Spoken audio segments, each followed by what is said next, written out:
Mateo capítulo 10, por favor. Vamos a leer desde el versículo 5 hasta el 15. Dice la palabra del Señor. A estos 12 envió Jesús y les dio instrucciones diciendo: por camino de gentiles no vayáis, y en ciudades samaritanos no entréis, sino id antes a las ovejas perdidas de la casa de Israel. Y yendo, predicad diciendo: el reino de los cielos se ha acercado. Sanad enfermos, limpiad leprosos, resucitad muertos, echad fuera demonios, de gracia recibisteis, dad de gracia. No os proveáis de oro, ni plata, ni cobre en vuestros cintos, ni de alforja para el camino, ni de 2 túnicas, ni de calzado, ni de bordón, porque el obrero es digno de su alimento. Mas en cualquier ciudad o aldea donde entréis, informaos quién en ella sea digno, y posad allí hasta que salgáis. Y al entrar en la casa, saludadla. Si la casa fuere digna, vuestra paz vendrá sobre ella. Mas si no fuere digna, vuestra paz se volverá a vosotros. Si alguno no os recibiere, ni oyere vuestras palabras, salid de aquella casa o ciudad y sacudid el polvo de vuestros pies. De cierto os digo que en el día del juicio será más tolerable el castigo para la tierra de Sodoma y de Gomorra que para aquella ciudad. La porción que acabamos de leer corresponde al segundo discurso que Mateo registra en su evangelio. Una de las cosas que hemos hablado acerca del evangelio de Mateo es definir su estructura general.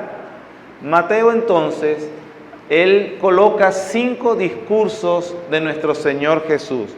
Se lo voy a demostrar con el mismo evangelio para que tú tengas una idea de cómo él lo estructuró. Una de las pistas que el mismo evangelista da es que cada vez que él termina ese discurso que él colocó del Señor Jesús, coloca la frase: cuando terminó Jesús de, es decir, diciéndonos que entonces él ha colocado y terminado el registro de ese discurso de nuestro Señor. El primer discurso del Señor está ubicado, comienza en el capítulo 5 hasta el final del capítulo 7. Si nosotros vemos entonces el Mateo 7, versículo 28, Mateo registra o dice: cuando terminó Jesús estas palabras, la gente se admiraba de su doctrina. Entonces vemos acá, del capítulo 1 al 4 es un preámbulo acerca del ministerio del Señor Jesús y lo que Él va a decir. El capítulo 5, Mateo comienza el primer gran discurso de nuestro Señor Jesús, el que titulamos el Sermón del Monte. Entonces en 7:28 Mateo pone que Él ha terminado de registrar ese discurso del Señor. Capítulos 8 y 9 son una sección o un bloque donde Mateo coloca algunas cosas que hizo el Señor Jesús para enfatizar su autoridad. En el primer discurso era la autoridad del Señor Jesús sobre la enseñanza. En el capítulo 8 y 9, unos acontecimientos donde registró la autoridad de Jesús sobre las enfermedades, resucitar muertos, y eso ya lo hemos visto en otras predicaciones también. Mateo comienza su capítulo 10 con un segundo discurso del Señor. Ese discurso abarca todo el capítulo 10. Si usted ve el capítulo 11, versículo 1, Mateo vuelve a registrar que finalizó. Dice, capítulo 11, versículo 1, cuando Jesús terminó de dar instrucciones a sus 12 discípulos. Entonces vemos, este es el segundo discurso del Señor Jesús. El tercer discurso del Señor Jesús que Mateo registra es el capítulo 13. En este capítulo Él coloca varias parábolas que dijo el Señor Jesús, donde Él utilizó este recurso literario para dar una semejanza cómo es el reino de los cielos. 7 parábolas usó el Señor Jesús, Mateo la registró y nosotros vemos en el capítulo 13, versículo 53 que dice: aconteció que cuando terminó Jesús estas parábolas, se fue de allí. Tercer discurso que Mateo registró del Señor Jesús y que Él cerró.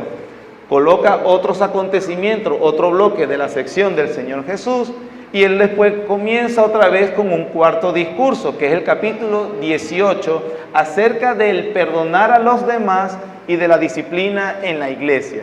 Ese es otro tema que Mateo quiere enfatizar del Señor Jesucristo. Capítulo 19, versículo 1 dice: aconteció que cuando Jesús terminó estas palabras, no se enmarcó entonces el cuarto discurso que él registró. Y el quinto discurso de nuestro Señor Jesús fue acerca de las cosas finales y algunas cosas que él profetizó. Comenzó en el capítulo 4 y termina en el capítulo 26, versículo 1, donde Mateo pone la pista y dice: cuando hubo acabado Jesús todas estas palabras. Aquí tenemos entonces, esa es la estructura general del libro de Mateo, 5 discursos largos del Señor. No es que en las otras secciones no habla, sí, porque él interactúa inclusive con otras personas, pero Mateo entonces nos dice que hay 5 discursos amplios donde en cada discurso él va a enfatizar algo especial de la personalidad y obra de nuestro Señor Jesús. En el primero, el Sermón del Monte, la autoridad sobre la enseñanza. Y en el segundo, que es lo que nosotros leímos en el capítulo 10, es cómo él esa misma autoridad se la delegó a 12 hombres exclusivamente. Otro aspecto que nos va a ayudar a entender, para no perdernos de lo que significa lo que Mateo quería transmitir en la lectura de Mateo, es que nosotros debemos tener en cuenta que Mateo no registró los acontecimientos ni los discursos del Señor como sucedieron en forma cronológica. Algunos critican y son escépticos a las narraciones de los evangelios porque dicen, los evangelistas se contradicen. Mateo dice que pasó una cosa y luego pasó la otra, y cuando lo comparan con Marcos o con Lucas, ellos invierten el orden en que fueron dados los acontecimientos, o mejor dicho, Mateo invirtió los órdenes.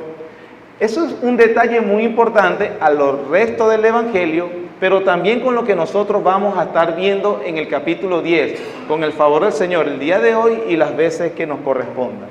¿Por qué? Mateo compiló u ordenó su Evangelio con discursos del Señor y con hechos del Señor, no de forma cronológica como sucedieron, sino porque en el fondo tenía una intención temática.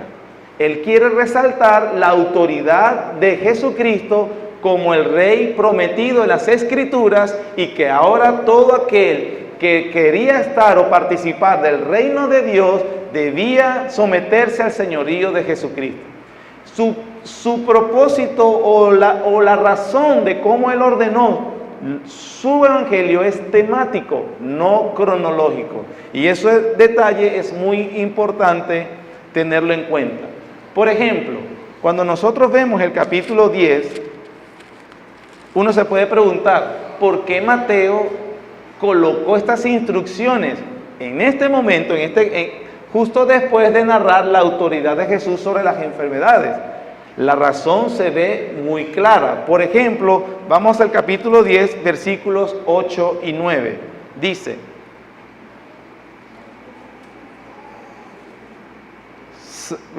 el Señor hablándole a sus discípulos: sanad enfermos, limpiad leprosos, resucitad muertos, echad fuera demonios, de gracia recibiste, dad de gracia.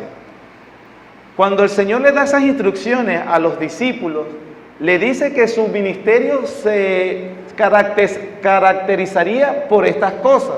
Ahora, nosotros que ya vimos los capítulos 8 y 9 en predicaciones anteriores, ¿qué era precisamente que caracterizaba el ministerio del Señor Jesús?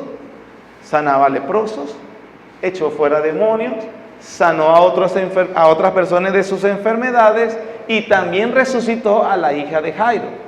Entonces Mateo, una vez que coloca esa autoridad de Jesús sobre todos estos acontecimientos y para perdonar pecados, luego que registra que esa misma autoridad se las delegó Jesús a sus apóstoles, entonces coloca que el ministerio de ellos iba a ser caracterizado tal cual como el del Señor, con una sola excepción, que era perdonar pecados, porque solo hay un Dios y un solo mediador entre Dios y los hombres, Jesucristo hombre. Las personas, para ser perdonados de sus pecados, deben venir en arrepentimiento no a ningún hombre, sino solo a Jesús el Salvador. Mateo entonces, en su intención de lo que nosotros leímos en el capítulo 10, va a enfatizar y mostrar que esa autoridad que ostentaba el Señor Jesús se la delegó a esos 12 hombres y solo a esos 12 hombres, que más nadie podía u ostentaría esa autoridad tal cual como la del Señor Jesucristo. Nosotros vamos a ver en la Biblia y en el Nuevo Testamento algunos hechos donde ciertos hombres relacionados con los apóstoles hicieron algunas de estas demostraciones de poder, algunas, pero no todas. Pero quienes sí tenían esa autoridad tal cual como la del Señor Jesús eran solamente esos 12 hombres. Ahora, tal vez en los primeros 5 versículos los vimos en un sermón anterior donde Mateo registró inclusive los nombres propios de sus 12 apóstoles. Para dejarnos bien claro, estos 12 que se llamaban así mantenían la autoridad o sostenían la misma autoridad de Jesús que Él les delegó. Tal vez para usted o para mí no hay problema en aceptar eso. Ahora, lo que quiero es que vea, que piense en la iglesia en el primer siglo, cuando se está formando, cuando se está organizando por primera vez. Ellos necesitaban identificar rápidamente quiénes eran aquellos hombres autorizados por Jesús mismo para dar testimonio de quién era Jesús y qué era lo que Él venía a hacer. Entonces su intención es muy importante. Y tanto fue así, tanto se remarcó que en el primer siglo y en los siglos primero y segundo siglos después, a lo que se le llama la etapa de los padres de la iglesia, ningún padre o ningún representante de la iglesia se llamó apóstol a sí mismo o se le dio algún título apostólico. Ya lo dijimos antes, pero es necesario repetirlo. El que algunas personas hoy en día digan que tienen un título apostólico, ordenación, poder o autoridad apostólica, o sea, como que yo diga, yo ahora soy apóstol en Venezuela, es totalmente contrario a lo que la palabra de Dios dice. Solo existieron 12 apóstoles. Uno era el hijo de perdición, murió y fue sustituido por el apóstol Pablo. Amén. Alguien puede preguntar y decir, pastor, usted está equivocado, porque no fueron solamente ellos los que ostentaron ese poder como el que acaba de describir. La Biblia dice también que Él le delegó esa misma autoridad a 70 discípulos en una misión que ellos hicieron. Ya que me hicieron la pregunta, bueno, vamos a responder y aclarar la duda. Lucas capítulo 10. Sin perder Mateo, vamos a volver allí en un ratico. Pero hay que aclarar esta aparente contradicción o si yo mismo me estoy contradiciendo. Lucas capítulo 10.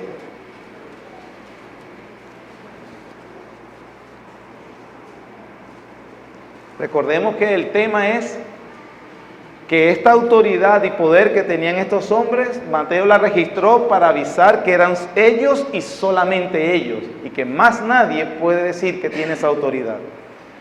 Pero cuando uno lee Lucas 10, 1 al 12, tiende a confundir. Versículo 1 hasta el 12. Después de estas cosas, designó el Señor también a otros 70, a quienes envió de 2 en 2 delante de Él a toda ciudad y lugar a donde Él había de ir. Pausa un momento allí. Lucas dice, después de estas cosas. ¿Cuáles cosas? Lucas capítulo 9, versículo 1.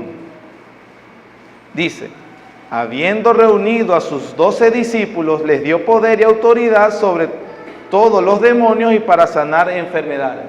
Ahora présteme atención. Lucas capítulo 9 es el relato paralelo a Mateo 10 que leímos. Ahora, Lucas 10, después de estas cosas, entonces otro acontecimiento. No es el mismo de Mateo 10. ¿Está conmigo? ¿Me estoy explicando?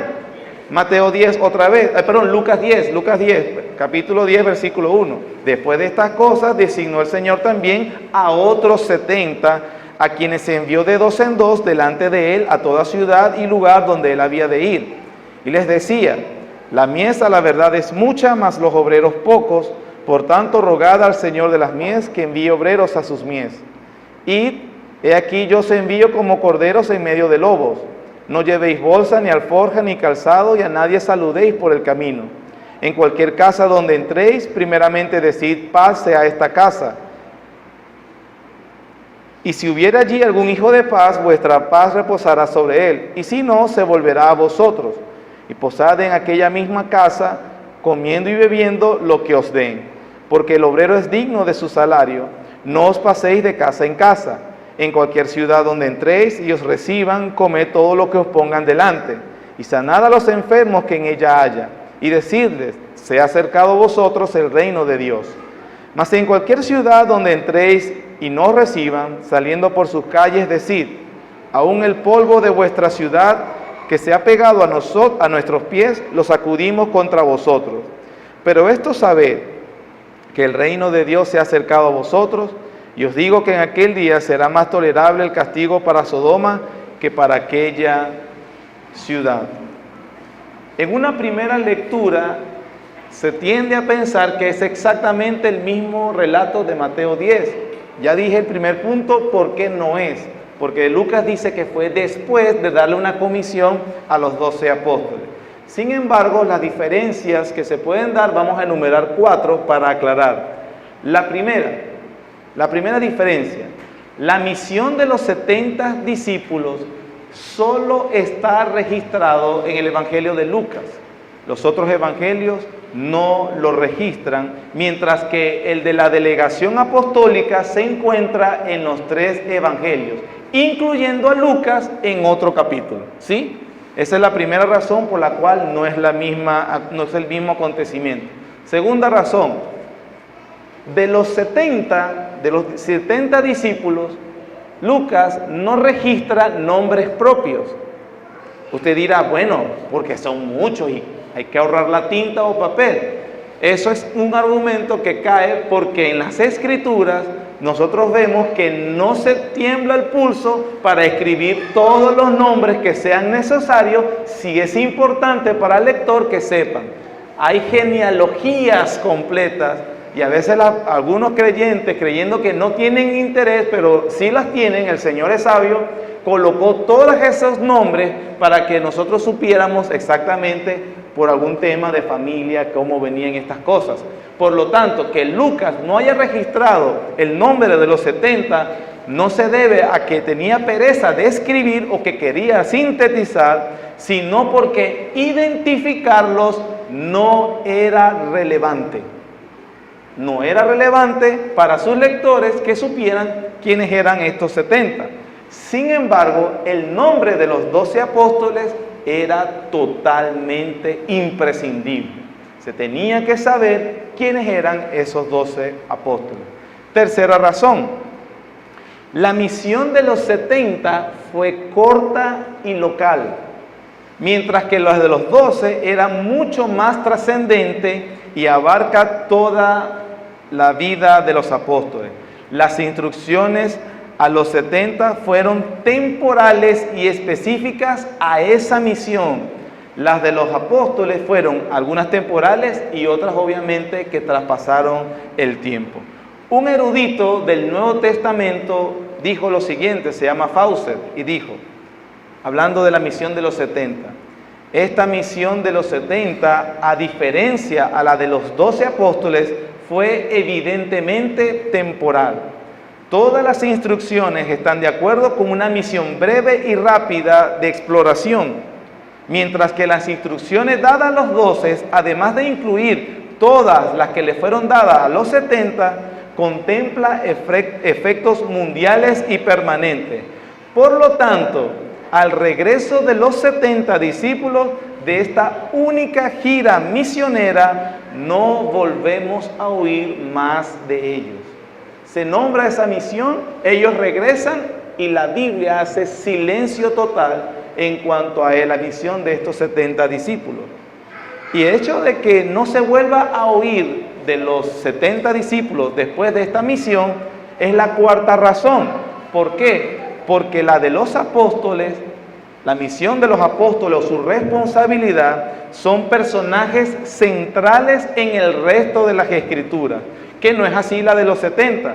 Eso se debe a la diferencia de comisión dados a cada grupo. ¿Está conmigo, hermano? Entonces, una de las cosas que podemos concluir en primer lugar, ya que me preguntaron, es que no hablamos de la misma autoridad ni de la misma comisión entre los 12 apóstoles y cualquier otra persona que el Señor haya utilizado en su ministerio terrenal. Amén. Ahora sí, vamos específicamente a las instrucciones.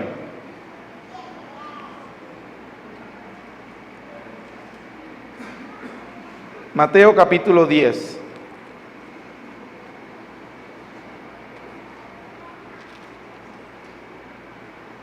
Nosotros vamos a ver hoy del versículo 5 hasta el 15. Recordemos que son instrucciones en todo el capítulo 10. Una de las cosas que me va a ser mi trabajo demostrar es que algunas instrucciones de las que le da el Señor Jesús acá es también temporal para que se cumpliera solamente en ellos, en una misión específica, y otras de esas mismas instrucciones nos alcanzan a nosotros. Es decir, algunas de estas instrucciones no se aplicarán a nosotros. Usted dirá, ¿cómo vamos a hacer eso? La misma Escritura nos va a dar el fundamento.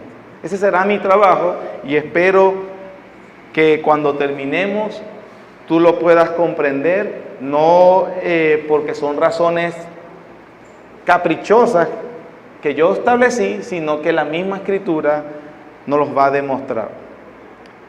Primera instrucción, y estas son temporales, versículos 5 y 6. A estos 12 envió Jesús y les dio instrucciones diciendo: por camino de gentiles no vayáis, y en ciudades samaritanos no entréis, sino id antes a las ovejas perdidas de la casa de Israel. ¿Cuál es la instrucción? ¿Cuál es entonces la limitante que el Señor Jesús da en estas instrucciones a los discípulos? No debían predicarle a nadie que no fuera judío, ni siquiera a un samaritano. ¿Sí?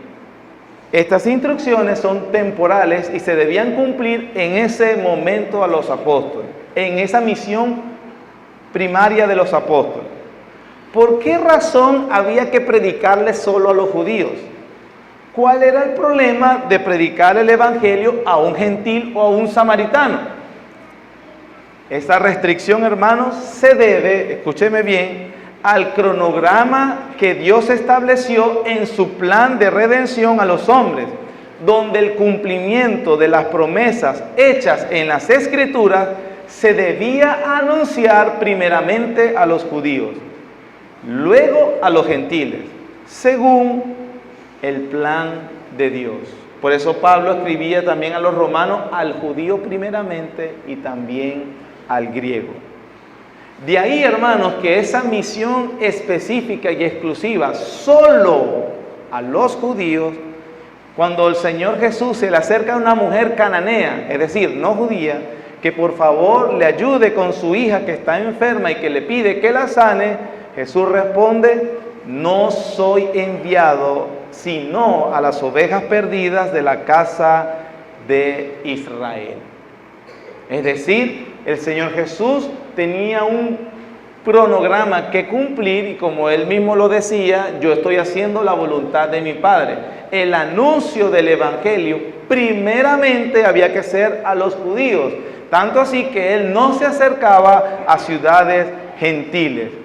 Que la restricción es permanente, no alcanza a nuestros tiempos, ni se aplica a la iglesia de hoy, es precisamente claro en el mismo Evangelio, cuando el Señor Jesucristo, después de haber resucitado, se acerca a sus discípulos y les dice: toda potestad me es dada en el cielo y en la tierra, por tanto que id y haced discípulos. ¿A quiénes? ¿Quién dice eso? Entonces, cuando el Señor Jesús limita esta instrucción a los apóstoles, tenía que cumplir un punto, pero luego, y eso sería después de su muerte y de su resurrección, Él levantaría la misma restricción a los 12 apóstoles. Es evidente, no hay duda. Otro pasaje que nos enseña está en Hechos capítulo 1:8, cuando dice, pero recibiréis poder, está hablando el Señor Jesús ya resucitado, pero recibiréis poder cuando haya venido sobre vosotros el Espíritu Santo, y me seréis testigos en Jerusalén, en toda Judea, en Samaria, y hasta dónde, lo último de la tierra. El mismo Señor Jesús resucitado, diciéndole a los apóstoles a dónde alcanzaría el evangelio que Él les está encomendando. Entonces, ¿por qué esa restricción en Mateo 10:5 de que solo a los judíos? Porque el plan de redención de Dios era que a los gentiles se les predicaría cuando el Señor haya terminado su obra y el Espíritu Santo fue derramado. El plan del Señor es perfecto. No lo sé, Mateo no registra, pero entendiendo cómo son las personas generalmente, me imagino en ese momento algunos de nosotros, pero Señor, ¿y qué tiene que le prediquemos a los gentiles? Y ellos no tienen alma, y ellos no se van al infierno. Y los pobres samaritanos, Señor, perdón. Sin embargo, el Señor tenía un plan, no se los explicó inmediatamente a los discípulos, no les dijo todo cómo era completamente su obra redentora, simplemente les dijo, hagan esto y se limitan a hacerlo a estas personas. Necesitamos aprender mucho de lo que hace nuestro Señor. Así que de esta primera instrucción podemos deducir dos cosas. Uno, dentro del plan de redención de Dios hay un orden. Y luego de consumar su obra, en ese momento cuando Él estaba en vida y les mandó a predicar eso, cuando Él consumara su obra y el Espíritu Santo fuera derramado en los creyentes, la predicación del Evangelio saldría a todo el mundo, empezando desde Jerusalén. Usted dirá, cónchale, pero no hubiese sido bueno de una vez. No, hay una ventaja para inclusive esperar la muerte y la resurrección del Señor Jesús. Y era que ya su obra había sido consumada y que todo apóstol y discípulo que predicara el Evangelio lo podía hacer en el poder del Espíritu Santo. Eso no lo tenían los apóstoles en esta primera misión, ¿sí? ¿Qué otra cosa aprendemos de esta instrucción? Que he tratado de demostrar que era particular y temporal, no permanente, ¿sí? Nadie puede decir hoy, hermano, el Señor me mandó a predicarle solo a los judíos, porque yo estaba haciendo un devocional en mi casa y yo tenía ganas de salir a predicar hoy y yo, bueno, yo voy a mostrar el Evangelio y hoy me tocaba Mateo 10 y dice, por el camino de gentiles no vayáis, sino que hablarle solo a los israelitas. El Señor, como decía ahorita, el Señor me dio una palabra y tú no eres judío, no te puedo predicar. El Señor me dijo hoy que era solamente a los judíos.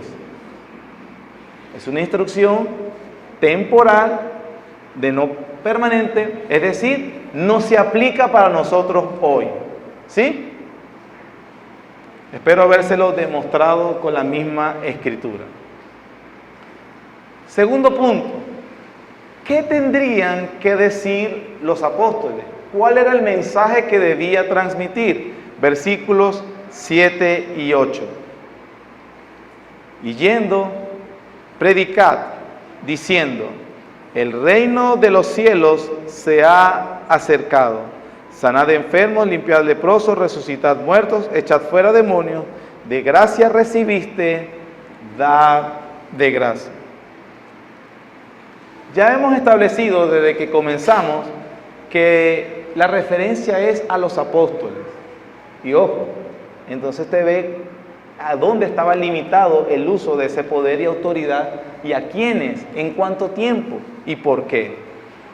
No voy a volver a abordar el punto. O sea que nadie puede decir, el Señor me llamó a echar fuera demonios, levantar muertos, sanar leprosos, porque ya lo estamos demostrando. Segundo es el tema. En esta parte nos vamos a enfocar qué era lo que debían hacer, qué debían comunicar. La palabra que utiliza nuestro Señor Jesús y yendo predicar, los entendidos nos dicen que esa palabra significa realmente en español heraldo. El heraldo era un representante oficial en aquellos tiempos en las monarquías que venía y transmitía un mensaje dado por el rey. Estas personas se venían y con la autoridad del rey proclamaban el mensaje. Los súbditos de ese rey estaban obligados a escuchar. No podían despreciar a ese heraldo, porque despreciar al heraldo era despreciar al mismísimo rey. Esa es la autoridad que da el Señor Jesús a los predicadores, a sus verdaderos predicadores. Las cartas pastorales indican que esa es la misma palabra que se utiliza para predicar. ¿Qué es un heraldo? ¿Qué debe hacer el heraldo? El heraldo entonces es un mensajero. Él no se inventaba el mensaje. El heraldo debía limitarse a comunicar el mensaje que se le había dado. El mensaje no estaba determinado por las circunstancias o por las personas, sino que lo determinaba quien lo comisionó. El heraldo no podía predicar lo que él quisiera. El heraldo no podía decir lo que le parecía más conveniente.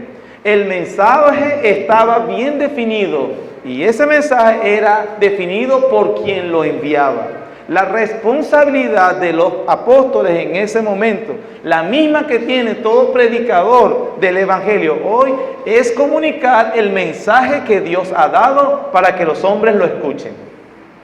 Cuando yo, y aquí lo digo de manera personal, he escuchado de algunos llamándose pastor que no se puede predicar todo lo que la Biblia dice porque algunas personas o no entenderán, o le asustarán, o les incomodará, o no les gustará, ellos se están poniendo en el lugar que Dios no les dejó. El heraldo es responsable de comunicar el mensaje que Dios mismo dejó.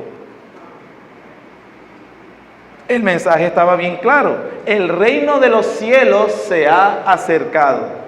Se acabó la espera. El reino que las escrituras nos anunciaban ha llegado en la persona de Jesús. Un comentarista dice, predicar el reino es predicar el señorío de Jesucristo. Quienes lo reconocen deben someterse a su autoridad real. Quienes no se someten siguen rindiendo homenaje al usurpador, al príncipe de este mundo. Si se obstinan en su insumisión, a la larga se excluirán a sí mismos del reino de los cielos. La tarea entonces del heraldo, hermanos, no es entretener, no es motivar, es exponer fielmente el mensaje que se le da. Y ese es un heraldo. Y una vez que ellos salieran y comunicaran el mensaje que el rey les dio, entonces los judíos ahora tenían que decidir qué hacer con ese rey. O se humillaban ante el rey o humillaban al rey. Nosotros sabemos qué sucedió. Dice Juan 1:12, a los suyos vino y los suyos no le recibieron. Mas a todos los que le recibieron, a los que creen en su nombre, les dio potestad de ser hechos hijos de Dios. Hemos visto entonces cómo estaba limitada la instrucción y cómo era temporal. Hemos visto también cuál era el contenido, pero las Escrituras sí nos enseñan que esa es la responsabilidad de todo predicador hoy también. Entonces vemos una instrucción que no es temporal, que sí aplica hacia nosotros, la costumbre.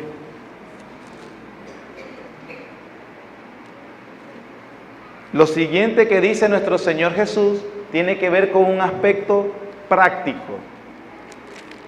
¿Cómo debían sostenerse los apóstoles en esta misión? Versículos 9 y 10.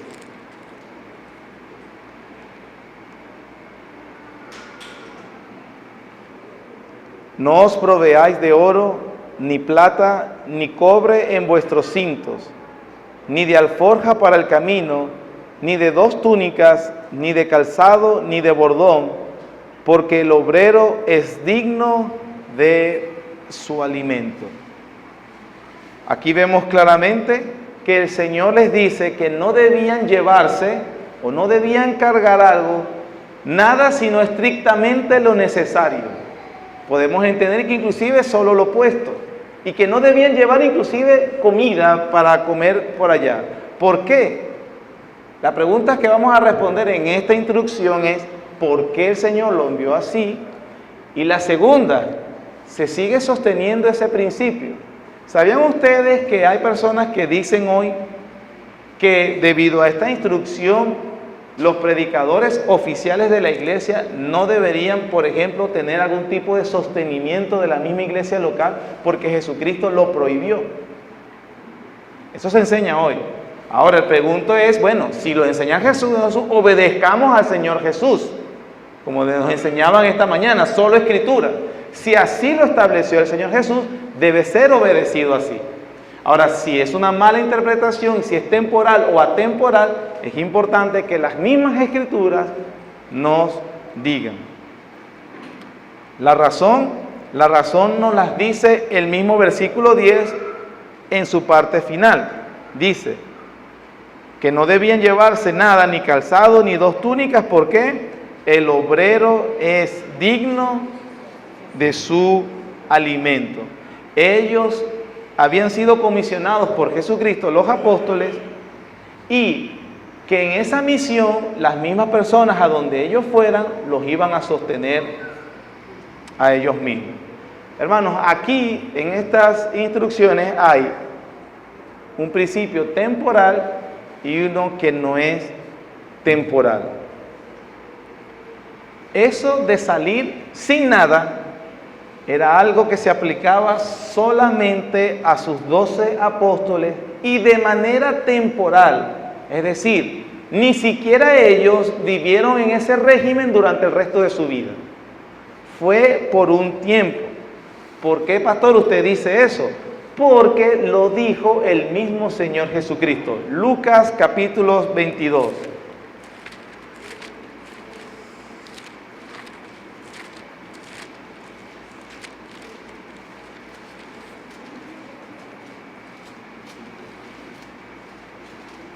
Lucas capítulo 22,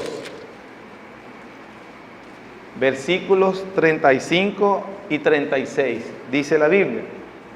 Y a ellos dijo, hablando a los apóstoles, cuando os envié sin bolsa, sin alforja y sin calzado, ¿os faltó algo? Ellos dijeron, nada. Una pregunta, hermano, ¿cuándo los envió sin bolsa, sin alforja o sin calzado? ¿Cuándo? Cuando lo leemos en el Mateo capítulo 10. Versículo 35, y a ellos dijo, cuando os envié sin bolsa, sin alforja y sin calzado, ¿os faltó algo? Ellos dijeron, nada.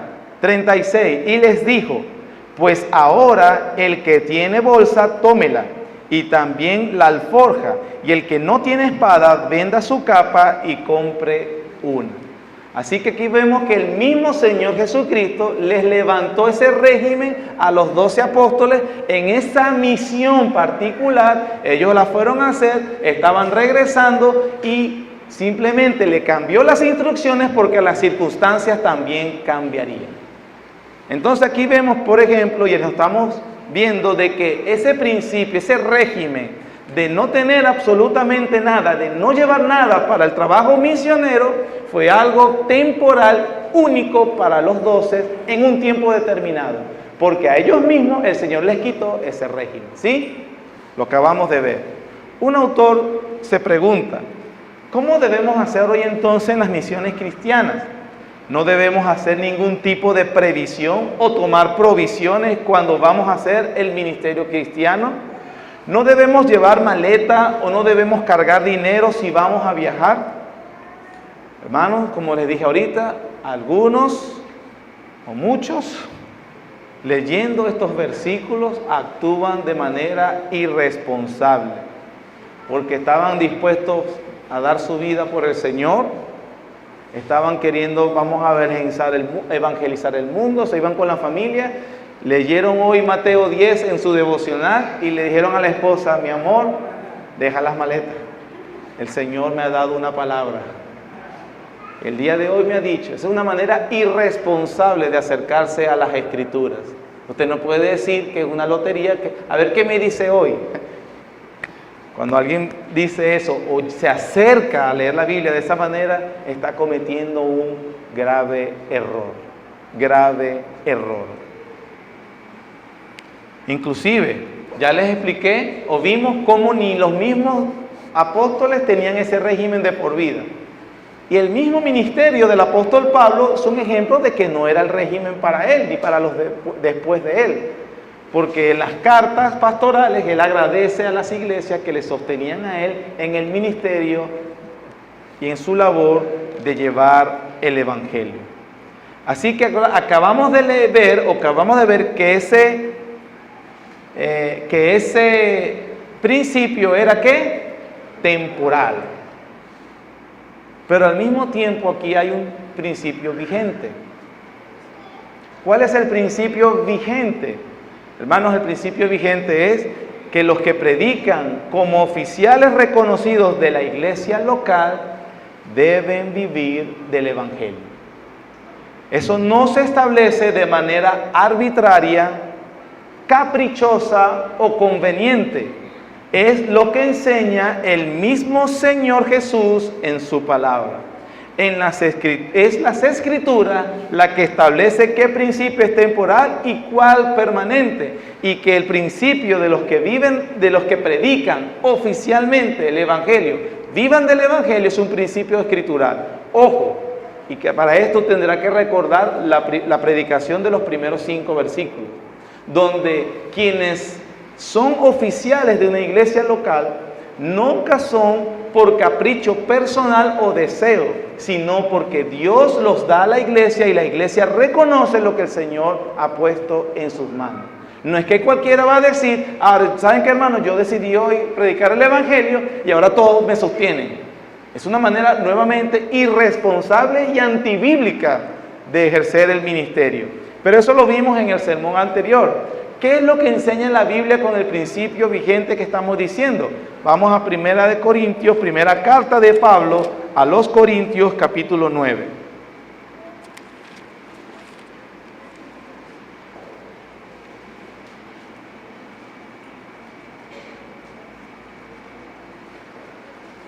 Primera carta del apóstol Pablo, capítulo 9, versículo 4 al 14. Dice: ¿acaso no tenemos derecho de comer y beber?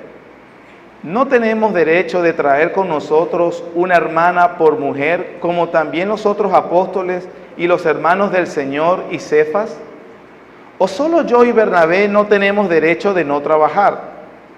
¿Quién fue jamás soldado a sus propias expensas? ¿Quién planta viña y no come de su fruto? ¿O quién apacienta el rebaño y no toma de la leche del rebaño? ¿Digo esto solo como hombre? ¿No dice esto también la ley?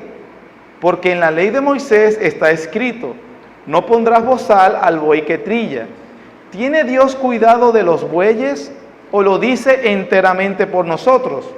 Pues por nosotros se escribió, porque con esperanza debe arar el que ara y el que trilla, con esperanza de recibir del fruto. Si nosotros sembramos entre vosotros lo espiritual, ¿es gran cosa si segáremos de vosotros lo material? Si otros participan de este derecho sobre vosotros, ¿cuánto más nosotros? Pero no hemos usado de este derecho, sino que lo soportamos todo, por no poner ningún obstáculo al Evangelio de Cristo. ¿No sabéis que los que trabajan en las cosas sagradas comen del templo y que los que sirven del altar participan? Versículo 14, así también ordenó ¿quién? El Señor a los que anuncian el Evangelio que vivan del Evangelio. Es responsabilidad de la iglesia reconocer a quiénes son los que Dios ha comisionado y obviamente participar de la obra del ministerio que les ha dado. No solamente se lo escribió Pablo a la iglesia de Corinto, sino también se lo dio como instrucción a Timoteo para que lo enseñara a todas las iglesias que estaban en la ciudad de Éfeso. Primera carta de Pablo a Timoteo, capítulo 5.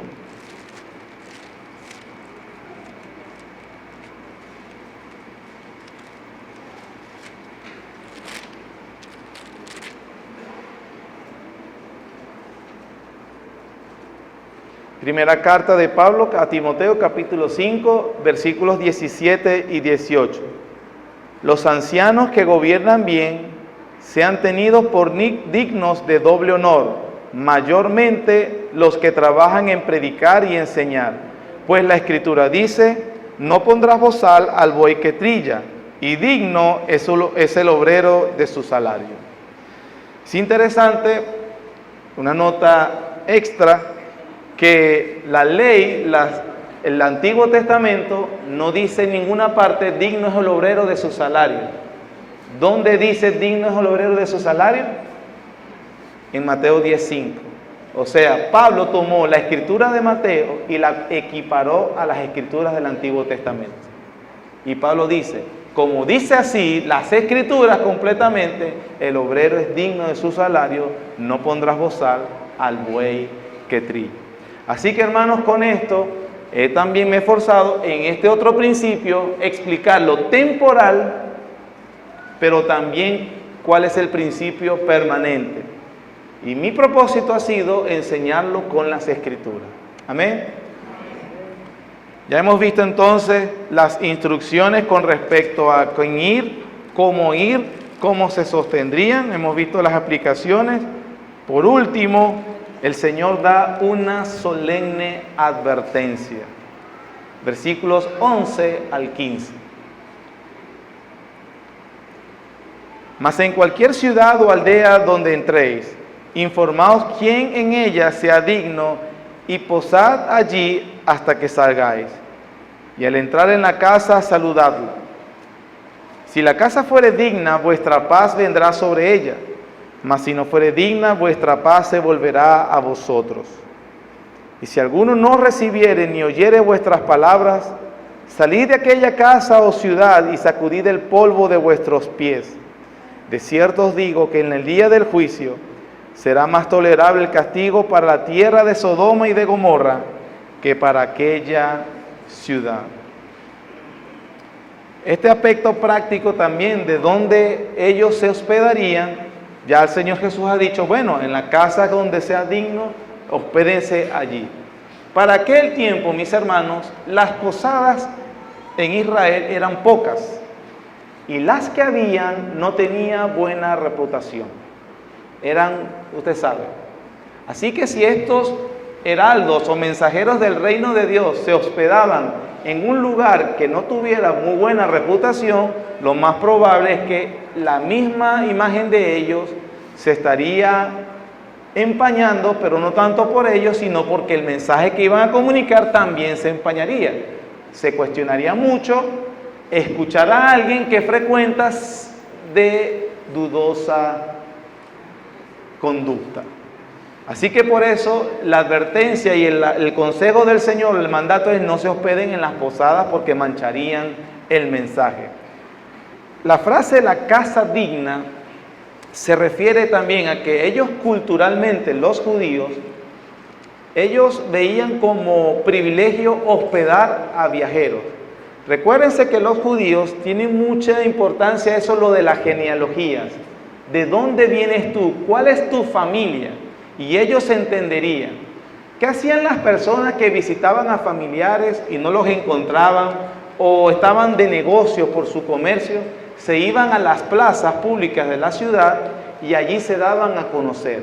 Los judíos interactuarían con ellos y allí obviamente se darían cuenta cuál era la razón de que estaba en esa ciudad, si era por comercio, de dónde venía, si era judío, de qué familia pertenecía. Por eso la cuestión de Jacob, José, hijo de Jacob, y este hijo de tal, porque así alguien reconocería a la familia y por lo menos no lo dejaría pasar la noche al aire libre, sino que por lo menos lo hospedaría.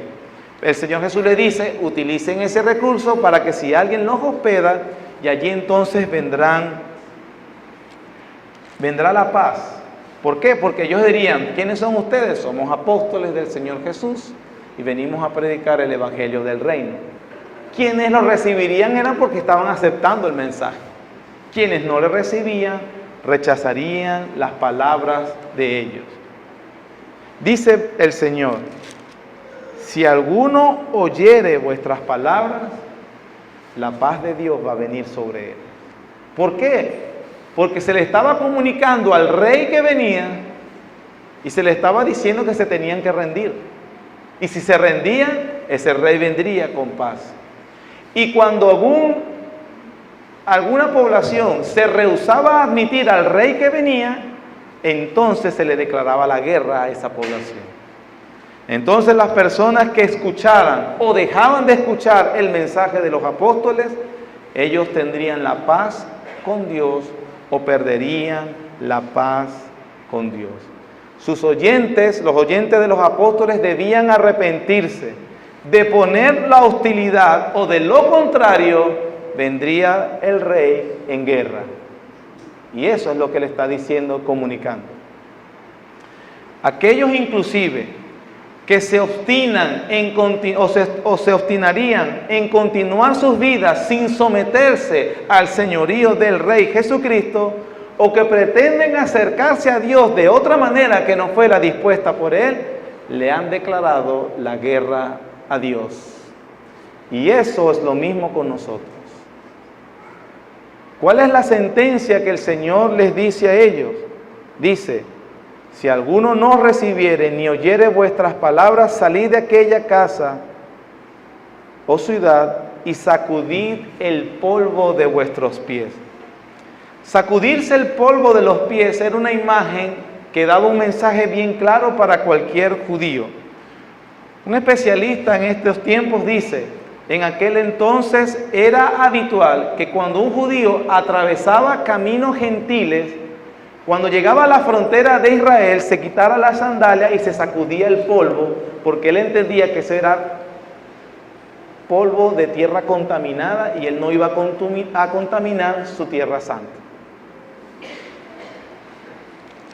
En ese sentido, cuando el Señor Jesús le dice a los judíos: sacúdanse el polvo de vuestros pies, no es algo literal, o cuando un judío hacía eso, lo que estaba diciendo era que se cortaba todo tipo de relación. Jesús toma esa imagen y advierte a los judíos incrédulos que serían tratados como ellos mismos tratan a los gentiles, como personas que solo introducirían impurezas en el reino de Dios y que no pueden ser admitidos.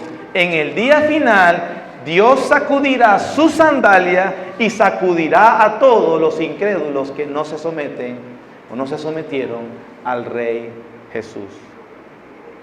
Sacudir el polvo de los pies es un gesto de ruptura de toda comunión. Y Jesús dijo que sus discípulos debían hacer eso con aquellos que no escuchaban su mensaje. No solamente era la advertencia, sino cómo se las dio. Les dijo: ustedes conocen el castigo a Sodoma y Gomorra. Terrible, ¿verdad? Más tolerable será el castigo para Sodoma y para Gomorra que para aquella ciudad que no los recibió a ustedes. Ahora, hermano, escúcheme esto como conclusión. Cuando los apóstoles salieron a predicar eso, la revelación de Dios no estaba completa. Ni ellos entendían completamente el mensaje, porque muchas veces dudaron y hasta le preguntaron. Jesús, nuestro Señor, no había muerto todavía y no había resucitado y no les fue derramado el Espíritu Santo. Y aún así el Señor Jesús, si no los recibe, será más tolerable el castigo para Sodoma y para Gomorra que para aquellos. El día de hoy, la obra de redención de Dios fue hecha completamente. El Señor Jesucristo murió y resucitó y derramó su Espíritu Santo sobre todo creyente, para que nosotros ahora, con la revelación completa de Dios, prediquemos a todos: el Rey viene, arrepiéntete y cree en el Evangelio. Si para los judíos de aquel momento será más tolerable el castigo para Sodoma y Gomorra que para ellos por no haber recibido a los apóstoles en un mensaje incompleto, ¿será entonces más tolerable el castigo para aquellos judíos del primer siglo, para los que hoy no reconozcan al Rey Jesús sobre sus vidas? Porque se le está predicando, y eso es lo que he tratado todo en esta hora. Primero, predicar un mensaje apostólico. He tratado de solamente enseñar lo que la Biblia dice. Segundo, la revelación de Dios está completa. No tiene excusa, amigo mío. Como heraldo del Rey, y como dijo Pablo, como si Dios rogase a través de nosotros, os rogamos, reconciliados con Dios. Depón tu hostilidad al Rey. Arrepiéntete de todos tus pecados. Decide de una vez vivir bajo el señorío del Rey Jesús. Y si no, será más tolerable el castigo para esos judíos que para ti en el día del juicio. Si tú rechazas el mensaje, el Señor nos manda, sacudimos el polvo que está en nuestros pies y que Dios, te enfrentarás con Dios en guerra. Hoy se te ofrece salvación si te arrepientes y crees en Él. Si entiendes que no puedes vivir aparte del señorío de Jesucristo. Si tú lo haces, la Biblia dice, justificados pues por la fe, tenemos paz para con Dios por medio de nuestro Señor Jesús. Si te rehusas a hacerlo, la ira de Dios está sobre ti. Así lo dice su palabra. Oremos. Gracias, Señor, por dejarnos escuchar tu palabra, permitirnos adorarte, Señor. Gracias, Padre, porque nos instruyes a través de ella. Nos vas aclarando, Señor, todas nuestras dudas, disipa nuestra oscuridad. Pero lo más importante, nos ofreces el perdón de nuestros pecados a través de Jesucristo, tu Hijo unigénito, Señor, nuestro Rey y Señor.